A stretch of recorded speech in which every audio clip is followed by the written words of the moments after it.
You really got to have a solid compliance program in place to make sure that you're understanding your potential exposure. The last thing that you would want is to be associated with someone that runs afoul of sanctions, which are tied into our national security. That would be a reputational risk nightmare for anyone. Companies operating in today's global economy really need to get an understanding of the international geopolitical risk landscape. At Infortal Worldwide, we work with our clients on solving risk before it starts.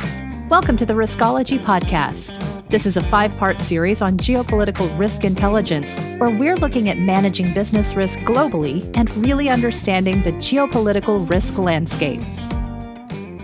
Hello, everyone. This is Tom Fox back again with part 4 of our 5-part series on geopolitical risk intelligence, the 2023 Outlook, sponsored by Infortal Worldwide. I'm thrilled to have back with me Chris Mason. First of all, Chris, welcome back.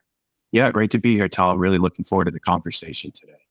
Chris, one of the biggest or most important things that has come about in the business intelligence world since the Russian invasion of Ukraine has been sanctions intelligence.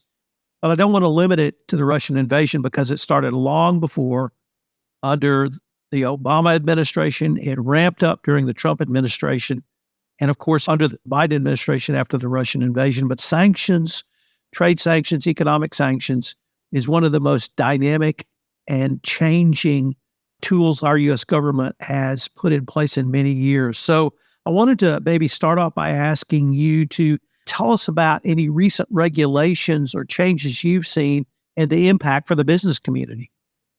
It's definitely a fascinating space. I mean, a lot of these sanctions that are being issued and the subsequent enforcement actions that we're seeing hit the headlines through the federal government press releases, they honestly read like Ian Fleming novels. It's really wild stuff. You know, you've got the oligarchs that obviously everyone is pretty familiar with, but now it's getting more and more complex. The level of detail that is now featured in the sanctions that are being issued is pretty amazing. Just last week, there was a set of sanctions issued against a certain set of individuals in the weapons trade. And for one of the individuals, they actually listed their Bitcoin and Ethereum coin address.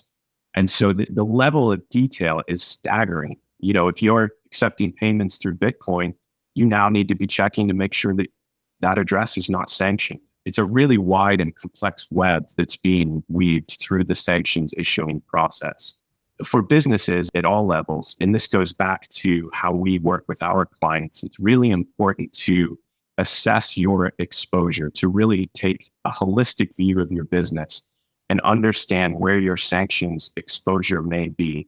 The critical areas to look at are, one, who are you doing business with? Who are your partners? Make sure you have a pretty good understanding of that. What does your client base or your customer base look like? And do you have a program for vetting your customers? That's extremely important. And then make sure that you have a set of compliance documents that really maps out what your program looks like. That's going to be more important as these sanctions regimes get more complex. You really hit on something there, or actually, before we get to that question, I wanted to change the focus a little bit to ask, how do you help a company think through the, I don't want to say daily changing, because that was really during the Trump administration, but almost the ever-changing sanctions. And the last time I looked, I think we're on the 9th or 10th round of sanctions against Russia. But as new rounds of sanctions go into place, new sanction evasion strategies are used by Russia and Russian oligarchs and friends of Russia. And so we have another round to respond to that. How do you help a company think through responding to the ever-changing amount and nature of sanctions? Or is that encompassed in having a holistic plan in place? It really does start with setting a plan. You've got to make an assessment and understand what your current sanctions exposure looks like. And then once you understand that, you can build out a plan going forward, which, because the sanctions regimes are constantly changing, you will have to adapt the plan. But really setting up a plan that you have documented, that your team can follow, that really allows you to mitigate your potential exposure. And it's going to look a lot of different ways depending on the makeup of your business and the industries that you're in. But one of the things that I think is important to point out in the sanctions space is I think in 2023, it's really going to be the year of the evaders and those that are helping individuals avoid sanctions. And so you really need to be careful in terms of looking at who you're doing business with and making sure that there's no exposure to sanctions evasion. Chris, I want to maybe call upon your background in the U.S. government, because one of the things the Department of Treasury, Vincent, and others have made clear is they view these sanctions as a national security issue to the United States. And to the Trump administration's credit, I think that they made the same announcement. So this is really administration agnostic. What I wanted to ask you is, as a regulator, when something is elevated to a true national security issue, and we saw the Biden administration raise anti-corruption to that, what does that really mean from the regulatory perspective in terms of seriousness of how a regulator would look at a company if it truly is a national security issue? It absolutely raises the stakes, Tom. From a regulatory standpoint, what it means is once you're in the national security territory and once the stakes are that high, you're really going to have the best and brightest in terms of those within the federal government working to push those programs forward. From a law enforcement perspective, that means you're also going to have task force. You're going to have sort of the elite groups within the law enforcement agencies really focused on these issues. And so you really can't get these types of issues wrong. You really got to have a solid compliance program in place to make sure that you're understanding your potential exposure. The last thing that you would want is to be associated with someone that runs afoul of sanctions, which are tied into our national security. That would be a reputational risk nightmare for anyone. And now let me pick up on reputational risk, because you've added a factor we haven't really touched on this podcast series.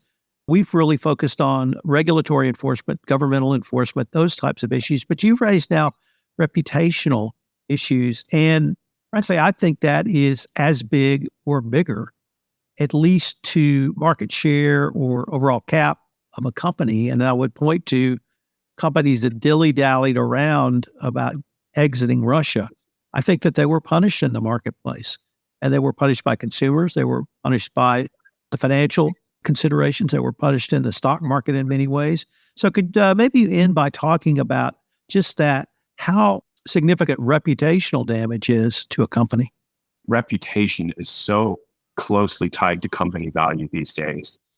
Information travels so quickly that if you get associated with a violation that hits any of these areas that we've discussed through this series, it's going to be immediately apparent to everyone that that was the case, that the information is going to be out there, and the potential costs for that, especially once you start looking at middle market businesses, I mean, that can be a game changer. That can really completely destroy your business. So circling back to what we've been discussing, taking the steps to really understand your risk exposure, setting up a plan that you can put in place that's easy for your team to follow can definitely help you avoid these types of reputational risks and regulatory problems. Chris, I think that's a great way for us to end this podcast. I hope our listeners will join us next time for our fifth and final podcast, where we look at supply chain intelligence. And before we leave, I wanted to ask our listeners who wanted any more information on any of the topics we touched on, what would be the best place for them to go? Best place to go is to hit our website, and that's infortal.com. Thanks, Tom. Chris, thanks so much. And I look forward to continuing this conversation with you.